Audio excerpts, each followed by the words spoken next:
Labvakar, godātie skatītāji un cienītās skatītājas. Šis ir raidījums Rīga TV 24 ēterā, kuru sauc Vai nauda aug kokos. Raidījums, kas veltīts ekonomikas aktualitātēm, tam, kas ir pēdējās nedēļas laikā noticis ekonomikā, tāds, par ko būtu vērts parunāt nedaudz dziļāk un saprast, kā tas attiecās uz Latviju. Kā parasti mūsu studijā ir divi ļoti cienījami eksperti, īpaši lietpratēji ekonomikas lietās.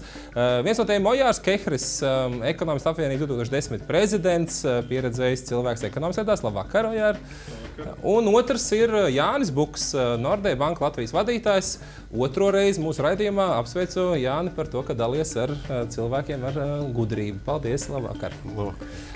Jā, un atgādināšu skatītāji, dārgie, jūs varat uzdot jautājumus, ieteikt savus tēmas mūsu raidījumu Twitter kontā, kas saucās tieši pretēji tam, kā saucās mūsu raidījums. Ja mūsu raidījums saucās Vai nauda aug kokos, tad Twitter kongs ir Nauda aug kokos. Tur jau ir tāda apgalvojuma forma. Droši uzdodiet jautājumus. Šodien atkal, kā vienmēr, 3 tēmas. Un pirmā tēma tāda diezgan nacionāla. Jāsaka, kopumā dati par šo jautājumu ir gan pozitīvi, gan negatīvi, bet kopumā drusku tāda slikta ziņa. Proti, valsts ieņēmuma dienests pagājušā nedēļā nopublicēja datus par to, kā tad pirmajā ceturksnī ir veicies Latvijā darba tirgū. Cik tad saņem atalgojumu Latvijas iedzīvotāji.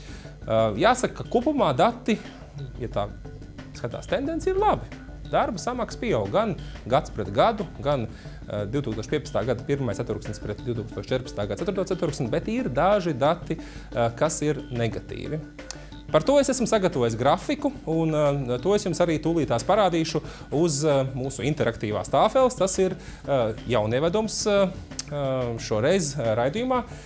Un, kā jūs redzat, tā apļa diagrammas formā, jūs varat redzēt, ka krāsas ir dažādas, un 9% Latvijas iedzīvotāji saņem algu, kas ir lielāka nekā 1400 eiro.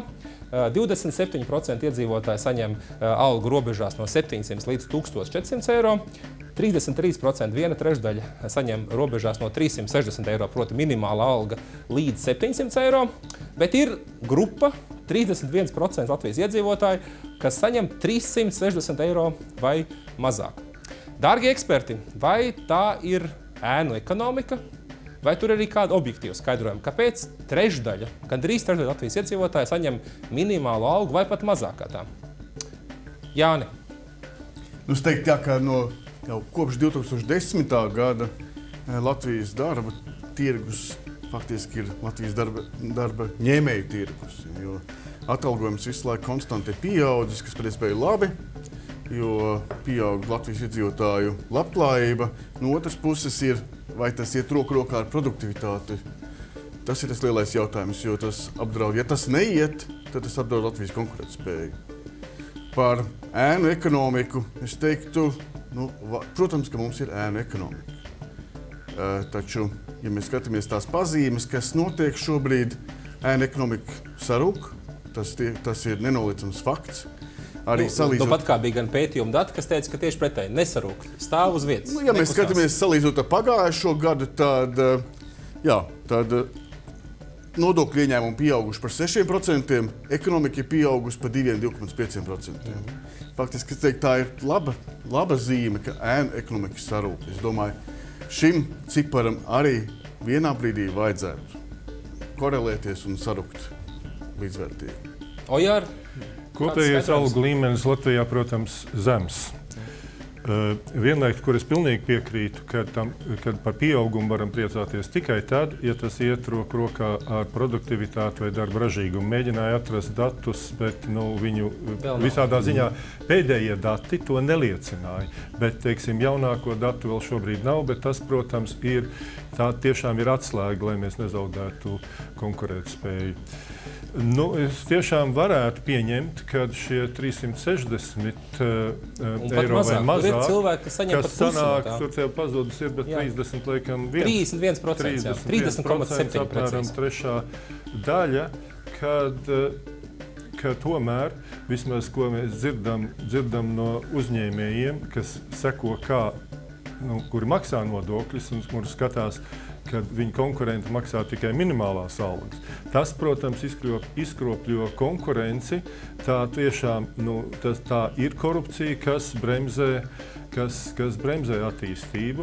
Es domāju, ka mūsdienās tev ļoti viegli ir redzēt, ja tev ir uzņēmums, kurā pret ražošanas vienību vienā uzņēmumā ir daudz mazāk samaksāto nodokļu, tad tas ir tas, kur vidam ir visas iespējas skatīties. Es domāju, ir labi tas, ka Vits iepriekš brīdina, kuras sektoriem tiks pievērsta šī uzmanība. Lai gan, kādas ir sekmes kaut vai par autotransporta remontu un tā tālāk. Tādas status es neesmu redzējis. Visādā ziņā es domāju, ka šķiet, ka tas ir uz pareizā ceļa, bet vēl daudz būtu, es domāju, ka Igaunija ir ļoti labs piemērs šajā ziņā, kas arī tika piesaukts, kur tomēr pie vienādām apmēram nodokļu likmēm, nodokļu iekasēšana ir ievērojami vai par kādiem 5% lielāka. Līdz ar to, es domāju, ka atkal jau mēs paceļās priekšlikumu par to, ka vajadzētu paaugstināt nodokļus. Es domāju, ka vislielākā enerģija ir jāvelt uz to, lai visi maksātu šos nodokļus, un pēc tam mēs varam skatīties, vai mēs ja nē, mēs turpinam nostādīt nevienādākā pozīcijā tos, kas maksā un tos, kas maksā nepilnīgi. Tā skaitā caur 360 eiro un mazāk 3–1%. Labi, mēs pieņemam, protams, arī citās attīstītās ekonomikās raugoties, parasti ir kāda aptuveni 10–15% strādājošie, kas saņem minimālu algu vai tuvu tai. Tas ir dabiski, ir kaut kāds sektors nodarbināto, kas to dara. Tas nozīmē, ka aptuveni otra puse, milzīgs skaits cilvēku, patiesībā tuvu pie 120,000 Latvijas cilvēku, reāli piedalās nelikumīgā darbībā, saņemot algu aploksni. Viņi paši pat neapzinoties to, ka tā ir nelikumīga darbība. Grūti ir parasti atbildēt jautājumu, ko darīt. Bet skaidrs, ka tie darāmie darbi parasti tiek arī divās iespējamās kategorijās. Viena kategorija varētu nosacīt saukt par burkānu, un otra kategorija varētu saukt par rīksti. Kā to mazināt? Kā jums šķiet, kas šobrīd vairāk pietrūkst? Vairāk pietrūkst burkānu, lai iziet no ēna ekonomikas, vai vairāk pietrūkst rīkstu? Jāni. Man viss jau ir gudri, kad runāt par dažādām šādām lietām, bet man tā šķiet, ka tam jābūt ļoti, ļoti sabalansētam. Gan burkāns, gan rīkste. Vai mums kaut kas pietrūkst šobrīd? Es domāju, ka mēs esam uz pareizā ceļa, principā. Taisnība ir, ka sarūk, protams. Tā tendence ir, ka iet uz leju, es teiktu, esam uz pareizā ceļa ar pozitīvu virzību. Es teiktu, ka ne tik daudz burkāns pietrūks, bet padoms. Protams, es domāju, ka tev ir 2, 3 ir jādod padoms. Kad man šķiet, ka jūs nemaksājat, dati ir tādi, jums būtu jāmaksā. Bet tādā gadījumā, ja šis padoms netiek uzklausīts, jo es domāju, diezgan ir zināms procents, kam tik tiešām šis padoms ir vajadzīgs un kur nav ļaunprātīgi. Pamudināt. Kāds atkal grib skatīties, kas notiek kopējā pārējā tirgu, bet ja šis padoms netiek uzklausīts vairāk kārt, tad, protams, ir jābūt rīkstē. Ekspertu viedoklis bija tāds, ka jāatzīst, ka droši vien lielā mērā tā ir ēnu ekonomika, kas slēpjas mūsu mazā algu saņēmēja lielajā īpatsvarā, un ar to jācīnās ir noteikti, bet jādara ļoti uzmanīgi. Gan veicinot, gan, protams, arī mudinot. Pāriesim pie otras mūsu tēmas šī vakara. Tēma, kur man pašam nav skaidrs un viegls atbildes, tāpēc arī to šodien uzdošu mūsu ekspertiem. Proti, reitinga aģentūra Fitch šīs nedēļas nogalē patiesībā pateica, ka Latvijas kredīta reitings nemainās. Tas paliek tāds pats, un arī nākotnes prognozes šim reitingam ir stabili. Proti, viņš nemainīsies pārskatāmā nākotnē. Kredīta līmenis ir tie burti, katra reitinga aģentūra atšķirās. Fitcham tas ir A-. Tas ir investīcija kredīta reitings, norāda to, ka Latvijas ekonomikā ir vērts investēt, bet, protams, ir valsts, kur ir labāks reitings, piemēram, Igaunija, protams, mūsu kaimiņu valsts. Jautājums ekspertiem, tas ir labi vai tas ir slikti, ka Latvijas kredīta reitings nemainījās? Ojār. Es domāju, ka tas atbilst patiesībai un realitātei.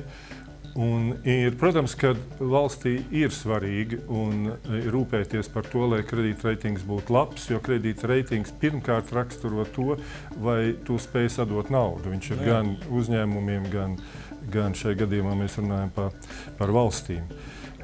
Tas, kad mums ir 4. labākais no iespējamiem, mums nav šis 3A, teiksim, tad es domāju, ka tas tiešām atbilst realitātei. Mēs esam izgājuši no tajiem mīnusiem, kas mums bija 8. gadā un pēc tam.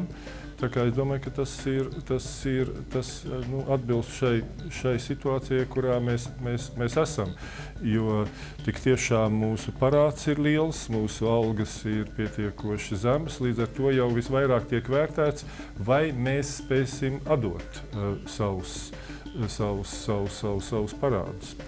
Un līdz ar to arī aizņemšanās par kādu naudu mēs aizņemamies un varam pārfinansēt aizņemto naudu. Jāni, tad tomēr labi vai slikti?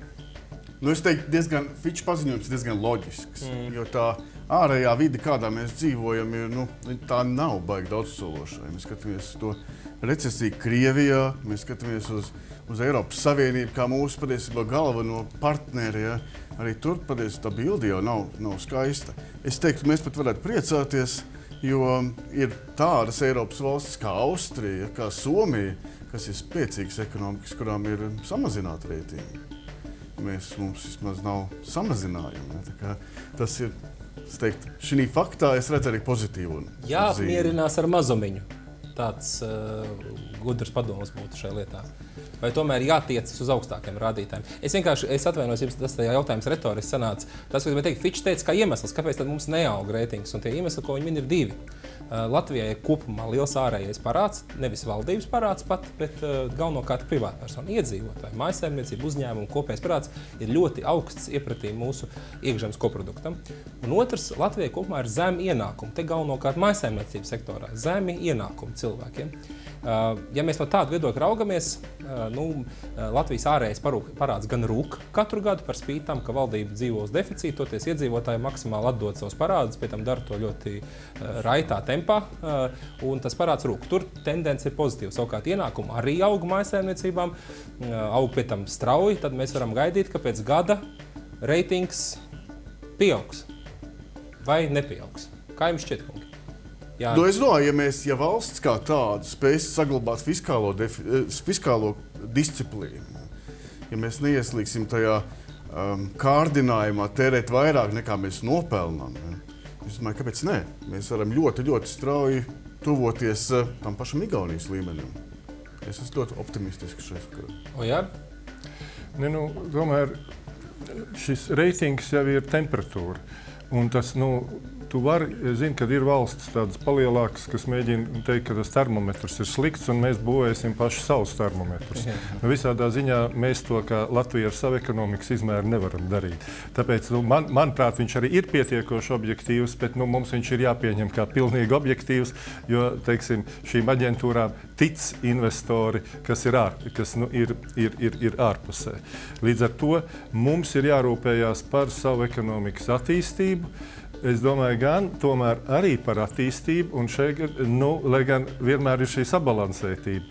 Jā, es domāju, ka ar makroekonomisko stabilitāti, bet ar attīstību šobrīd tās naudas, kas ir pieejamas no tā saucamās kaut vai Junkera plāna, vai no Dragī naudas, kas ieplūst. Visādā ziņā viņi ieplūst ekonomikā pasaules, ļoti lielā mērā Eiropas ekonomikā, un arī mēs esam tomēr savienotie trauki, ieplūst kaut kas arī šajā. Es ceru, ka šī nauda var dot pieaugumu. Viņi, protams, var zināmos apstākļos arī palielināt mūsu saistības. Bet, tā kā atkal, ja mēs mācēsim, jo šī nauda Latvijas rezidentu mājsaimniecības, viņi tiks izmantota pozitīvā veidā attīstībai, jā, es varam skatīties pozitīvi. Lai gan investīciju viedoklis, investori, protams, tie pēdējie dati un viedokļi nav pārāk labvēlīgi Latvijai. Gan gan es domāju, ka tur nepēdējo lomu spēlē tomēr arī starptautiskā situācija, domāju, un arī situācija Eirozonā. Jā, jāatzīst, ka investīciju datus mēs vēl arī pilnā apmērā par pagājušo gadu ieraudzīsim Eiropas valsts salīdzinājumā pēc dažiem patiesībā mēnešiem tikai. Dati, kas ir Latvijas dati par investīcijām pagājušā gadā, ir diezgan paskumji, lai tā raksturot. Mums investīcijas patiesībā ir bēdīgi zemā līmenī, un tas arī rezultējās, un to mēs visi redzam. Kāpēc tas ir svarīgi? Ja cilvēki investē, tad var pēc tam saražot vairāk vērtīgākas preces vai pakalpojumus. Latvijas konkrētā situācija ir tāda, ka nav investīciju, nav arī vairāk attīstības, un iekšzemes koprodukts arī sāk augt lēnāk. Skumji, bet labā ziņa, kā es saprotu, rezumējot no eksperta teiktā, ir labi, ka mums ir šis A- reitings, tas rāda reālu situāciju. Mēs tomēr esam relatīvi augstu kredītu reitingu pasaulē, neesam zaudējuši pozīcijas, neesam parādījuši to, ka mēs esam slikts partners. Jācer, ka mēs spēsim to kā valsts, kā iedzīvotāji, kā uzņēmēji izmantot. Pārēsim pie trešās tēmas, un trešā tēma šoreiz starptautiska, bet par mūsu kaimiņu valsti. Kaimiņu valsti, par kur mēs patiesībā droši vien vairums Latvijas iedzīvotāji uztraucamies jau nedaudz vairāk kā gadu, proti Ukrainu. Dati par Ukrainas ekonomiku ir pat atkal publicēti, kāda ir situācija Ukrainas iekšzemes koprodukta pirmā ceturksnī, un jāsaka, ka dati ir ļoti smagi. Ukrainas ekonomika ir sarukusi pirmā ceturksnī par 17,6%. Tas ir milzīgs procents. Salīdzināms skatītājiem ir ar krīzi, kādu Latvija piedzīvoja 2009. gadā. Droši vien daudz klātesošie un arī skatītāji atcerās tās sajūtas, kāds bija ekonomika saruka, ienākumu iedzīvotājiem strauji saruka, un tas tagad ir noteikti mūsu kaimiņu valstī. Jāsaka gan, ka Ukrainas ekonomikai nav gājis arī pārspīlēts spoži agrāk, arī pagājušajā gadā un iepriekš. Es esmu sagatavojis grafiku, ilustrāciju par šo tēmu un atkal došos pie interaktīvās tāfeles, lai to parādītu. Un šis grafiks, kā jūs varat redzēt, Ukrainas ekonomika patiesībā gan 2012. gan 2013. gadā stagnēja. Izaugsme bija 0,2 un 0,4% gadā, kas ir, protams, tā nav izaugsme. Tas patiesībā ir stabils stāvoklis. Un jau 2014. gadā Ukrainas krīzes kara ietekmē, kas šobrīd notiek Ukrainā, ekonomika ir kritus par 7,5%, un 2015. gada šie ir tikai pirmā ceturkšņa, protams, dati, jo citu jau vēl nav. Šobrīd 17,6% kopējais kritums šobrīd Ukrainas ekonomikai gads pret gadu, ja salīdzinām ar 4,4% pēc 13. gada beigām, ir vairāk kā 25%. Tas ir neskaitot to daļu, kas ir Ukrainai atņemta, jo to vairs nerēķina satīkām salīdzināt. Kā jūs, eksperti, šķiet, vai Ukrainas ekonomika stabilizēsies, vai tas ir krituma gals, vai tagad iestāsies kaut kad šī gada vidū stabilizēšanās, vai mēs turpināsim redzēt, ka Ukrainas ekonomika ripo no kalna lejā? Jāni? Pirmā kārtā man šķiet, ka pagājušā gada pirmajā ceturksnī kara vēl nebija. Līdz ar to salīdzinot šī gada pirmo ceturksni un pagājušā gada pirmo ceturksni, es pieņemu, ka šī varētu būt bedres pats zemākais punkts. Ka sliktāk nevajadzētu būt. Baigi labi nebūs, bet sliktāk, zemāk iet nevajadzētu. Tas ir tas mans pieņēmums. Tā kā patiesībā stabilizēšanās varētu būt jau notikusi. Mēs redzēsim, kāda dati ir nākotnē. Jā. Ojār? Ukraina ļoti bagāta valsts. Pat, ja tur neskaitām zemes dzīles un kas varēja būt zem jūras dzīlēs, tad kaut vai tikai pieminam zemi. Diemžēl pēdējā desmitgadē un varbūt pat ilgākā laikā ļoti slikti no ekonomiskā viedokļa vismaz noteikti pārvaldīta valsts ar ļoti augstu korupcijas līmeni. Es domāju, ka ļoti daudz, kas ir pašu Ukraiņu rokās, prezidentam Petro Porošenko vēl ir, jau gads ir apkārt, un tā kā vēl ir palikuši, vēl tomēr ir laiks, bet šo laiku ir, manuprāt, ir ļoti svarīgi izmantot arī iekšpolitiski ļoti pareizi.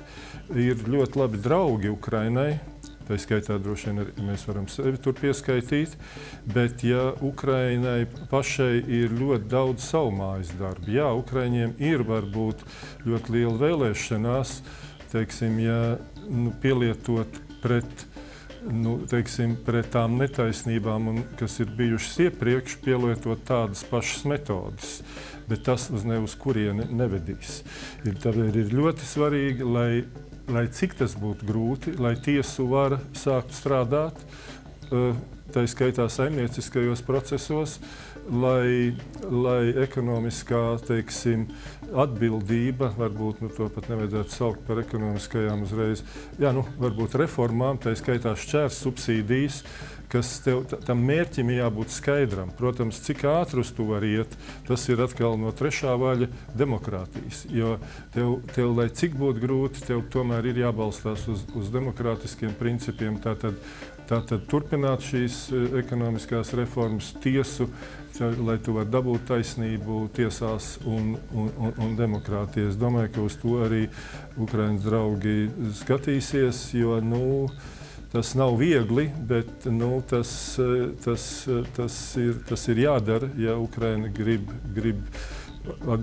būt būtībā par civilizētu valsti un būt Eiropas valstu saimē.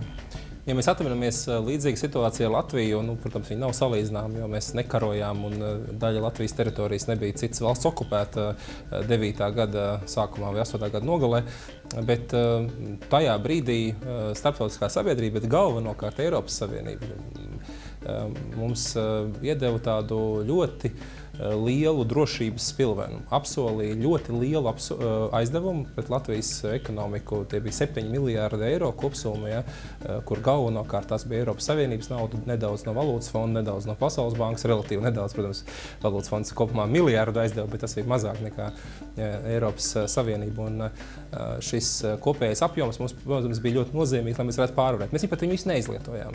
Izlietojām kaut kur 4,5 miljārdus no šī aizņēmuma. Vai tas nozīmē, ka šis būtu brīdis, ja klausāmies līdz ziņām par Ukrainu, tad tur ir tad tur brīžiem saruniņas par kaut kādiem 800 miljoniem, par miljārdu, ko Eiropas Savienība aizdos 1,5 miljārdu tādās apjomos. Vai nebūtu brīdis, ka Eiropas Savienība būtu jāapsola, līdzīgi kā to izdarīja ar Latviju, tāds pats aizdevumu apjoms, skaidrs kopumā ar uzraudzību un tā tālāk, kas Ukrainas gadījumā droši vien būtu kādi 30-35 miljārdi eiro aizdevums, kurš būtu pieejams, lai Ukraina varētu to savu finanšu situāciju savākt, ekonomiku, sākt attīstīt, iegūtu kaut kādu elpošanas brīdi. Kā jums šķiet, Jāni? Es gribētu pirmāk dalīt šo jautājumu divās daļās. Tā kā Ojārs minēja jau, ka pirmkārt Ukrainai pašai jāveic savus mājas darbus. Jo viņai nav jau tas, ko tu minēji, viņai negāja ļoti labi arī pirms kara. Tā kā svarīgi ir, ka sabalansēt kaut kādā veidā tautsaimniecību, samazināt korupciju, padarīt to vidi investīcijām draudzīgāku kā tādu. Un tad tā monētas otra puse, tā ir tā Eiropas līdzdalība, un pirmkārtām, tas būtu aizdevums, ko tu minēji, un Eiropai vajadzētu palīdzēt. Un kas ir ārkārtīgi svarīgi, kur Eiropai vajadzētu piedalīties, ir palīdzēt Ukrainai tās struktūrālās reformas veikt. Tas ir ārkārtīgi svarīgi, lai iet tālāk uz priekšu. Ojār? Es tiešām domāju, ka pieredze, ko mēs ieguvām Latvijā, ir ļoti noderīga Ukrainai. Arī tās kļūdas, ko mēs pieļāvām, bet mēs esam mācījušies, tas būtu ļoti noderīgi. Vai Ukrainas, vēl, protams, karš, pēc cik es redzēju datus, 5-7 miljoni katru dienu. Protams, gan jau tur atkarīgs no intensitātes un tā tālāk. Un, protams, ka ir ļoti grūti gan karot, gan būvēt ekonomiku. Bet runāt par 35 miljardiem vai vairāk, protams, tie ir pareizi skaitļi, kas būtu nepieciešami, bet te ir pareizi runāt par burkānu. Ja jūs tev tomēr, jo tikai naudu dot, ja tas netiek veikts reformas, par kurām mēs abi runājām, un šī, tā skaitā, tieslietu jomā ar zemes grāmatām, ar visu pārējo, tad tā būs lēti izšķērdēta nauda, kas var tikai vairot korupciju Ukrainā. Tādēļ no vienas puses būtu ļoti vērtīgi tiešās investīcijas, bet, protams, kad var pacelties balss, vai tā nav Ukrainas izlaupīšana vai izpārdošana, kā to mēdz teikt. Bet, ja mēs skatāmies uz Vācijas piemēru, Vācija tika pēc kara izpirkta lielā mērā no amerikāņiem, es drusku vienkāršoju, un pēc tam vācieši to pirka atpakaļ ar savām labām algām un disciplīnu un tā tālāk. Paldies ekspertiem. Jā, Ukraina ir smaga tēma. Jācer, ka Ukrainai izdosies pašai, protams, izdarīt savu mājas darbu, savākt savu ekonomiku, savu valsts pārvaldi. Un jā, Eiropas Savienībai būs jāpalīdz. Paldies ekspertiem par to, ka bijāt šovakar raidījumā. Tiksimies nākamnedēļ.